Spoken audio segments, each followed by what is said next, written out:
श्लोक 8 अध्याय 15। शरीरं यदवाप्नोति यच्चाप्य उत्क्रामतीश्वरः गृहीत्वैतानि संयाति वायुर्गन्धानि वाशयात्।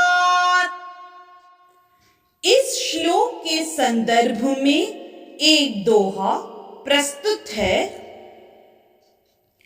5 प्राण 10 इंद्रियां बुद्धि व मन ये तत्व, इन पर यह जीवात्मा माने स्वतः प्रभुत्व, माने स्वतः प्रभुत्व।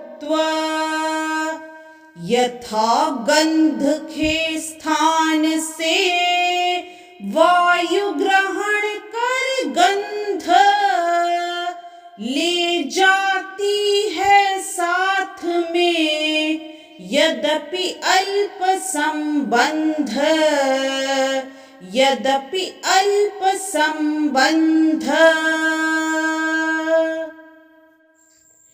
इस श्लोक में श्री कृष्ण अर्जुन को कहते हैं, इस संसार में जीव अपनी देहात्म बुद्धि को एक शरीर से दूसरे में उसी तरह ले जाता है जिस प्रकार वायु सुगंधि को ले जाता है। इस प्रकार वह एक शरीर धारण करता है और फिर इसे त्याग कर दूसरा शरीर धारण करता है। यहाँ पर यदि इस श्लोक का विस्तार करें तो जीव को ईश्वर अर्थात अपने शरीर का नियामक कहा गया है। यदि वह चाहे तो अपने शरीर को त्याग कर उच्चतर योनि में जा सकता है। इस विषय में उसे थोड़ी स्वतंत्रता प्राप्त है। शरीर में जो परिवर्तन होता है वह उस पर निर्भर करता है। मृत्यु के समय वह जैसी चेतना बनाए रखता है वही उसे दूसरे शरीर तक ले जाती है। यदि वह कुत्ते या बिल्ली जैसी चेतना बनाता है तो उसे कुत्ते या बिल्ली का शरीर प्राप्त होता है।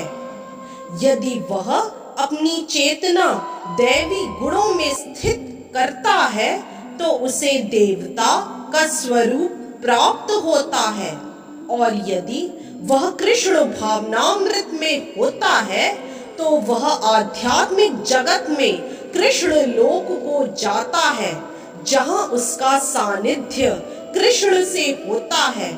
यह दावा मिथ्या है कि इस शरीर के नाश होने पर सब कुछ समाप्त हो जाता है।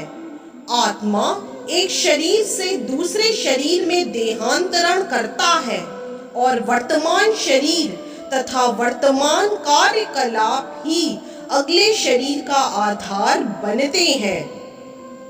कर्म के अनुसार भिन्न शरीर प्राप्त होता है और समय आने पर यह शरीर त्यागना होता है।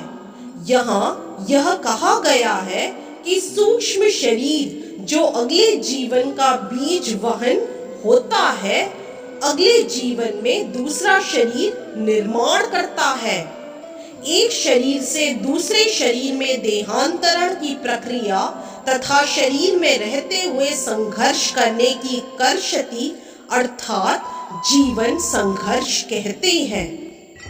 इस तरह से श्लोक 8 अध्याय 15 की व्याख्या यही संपन्न होती है। हरे कृष्ण।